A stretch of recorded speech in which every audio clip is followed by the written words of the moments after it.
ప్రకృతి వ్యవసాయంతోనే ఆరోగ్యం, ఆర్థికాభివృద్ధి. పాటంశెట్టి సూర్యచంద్ర సామాజిక ఉద్యమకారుడు. కేంద్ర రాష్ట్ర ప్రభుత్వాలు ఎంతో ప్రతిష్టాత్మకంగా నిర్వహిస్తున్న zero budget natural farming ZBNF ప్రకృతి వ్యవసాయం సాగు విధానాన్ని అందరూ ఆచరించాలని పాటంశెట్టి సూర్యచంద్ర కోరారు.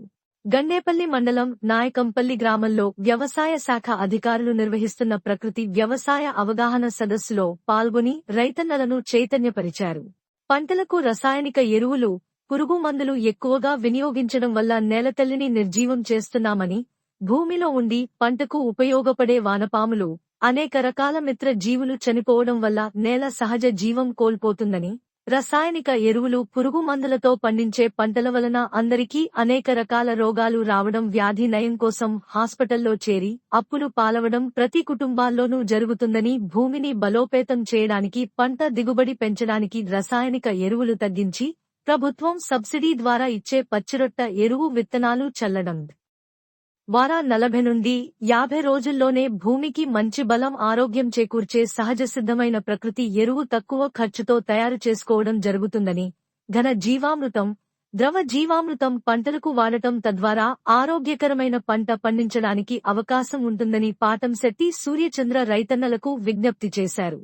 ప్రజలను చైతన్యపరుస్తున్న ప్రకృతి వ్యవసాయ సిబ్బందిని సూర్యచంద్ర అభినందించారు. నమస్తే అండి. పాటంశెట్టి సూర్యచంద్ర, జగ్గంపేట నియోజకవర్గం సామాజిక ఉద్యమకారు. జగ్గంపేట నియోజకవర్గం గండేపల్లి మండలం నాయకంపల్లి గ్రామంలో జెడ్బీఎన్ఎఫ్ సిబ్బంది ప్రకృతి వ్యవసాయం మీద రైతన్నులందరికీ, డ్వాక్రా గ్రూప్ మహిళలకు అందరికి కూడా చైతన్యపరుస్తూ ప్రకృతి వ్యవసాయం యొక్క ఉపయోగం ఏంటి, రసాయనిక ఎరువులు, పురుగు మందులతో చేసే వ్యవసాయం వల్ల నష్టం ఏంటనేది ప్రతి ఒక్కరికి కూడా అవగాహన కల్పించడం అనేది చాలా శుభపరిణామం. చెల్లెమ్మలకి అందరికి కూడా హృదయపూర్వక అభినందనలమ్మా.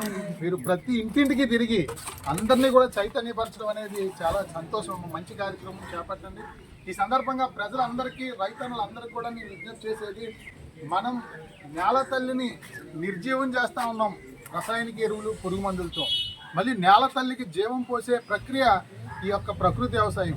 మరి ప్రతి రైతు కూడా మనం పంట పొలం ఊడ్చిన దగ్గర నుంచి, అది వరి అవ్వచ్చు, అదే రకంగా అపరాలు అవ్వచ్చు, ఏ రకమైన మనం ఆహార ధాన్యాలు తినే వస్తువు ఏదైనా సరే, మనం ఊడ్చిన దగ్గర నుంచి పంట చేతికొచ్చే వరకు అనేక సార్లు పురుగు మందులు కొడుతూ రసాయనిక ఎరువులతో మనం పంట పండిస్తా ఉన్నాం, విషపూరితం చేస్తా ఉన్నాం మనం తినే ఆహారాన్ని. అదే రకంగా నేల తల్లిని నిర్జీవం చేస్తున్న పరిస్థితి. ఈ రకంగా చేయడం వల్ల ఈ రోజు ప్రతి ఒక్కరు కూడా తీవ్ర అనారోగ్యాలు వస్తూ ఉన్నాయి. 20-30 సంవత్సరాలకే అనేక అనారోగ్యాలతో హాస్పిటల్స్లో చేరుతున్న పరిస్థితి. మరి పూర్వం మన తాత ముత్తాతలు అందరూ కూడా ఆరోగ్యంగా నిండి 100 ఏళ్ళు సుఖ సంతోషాలతో ఉండేవారంటే ప్రకృతి వ్యవసాయం పాడి పశువులతో వారు చేసేవారు. ఈరోజు రసాయనిక ఎరువులు, పురుగు మందులతో మనం తినే విషాహారం వల్ల అనేక అనారోగ్యాలు వస్తూ ఉన్నాయి. కేంద్ర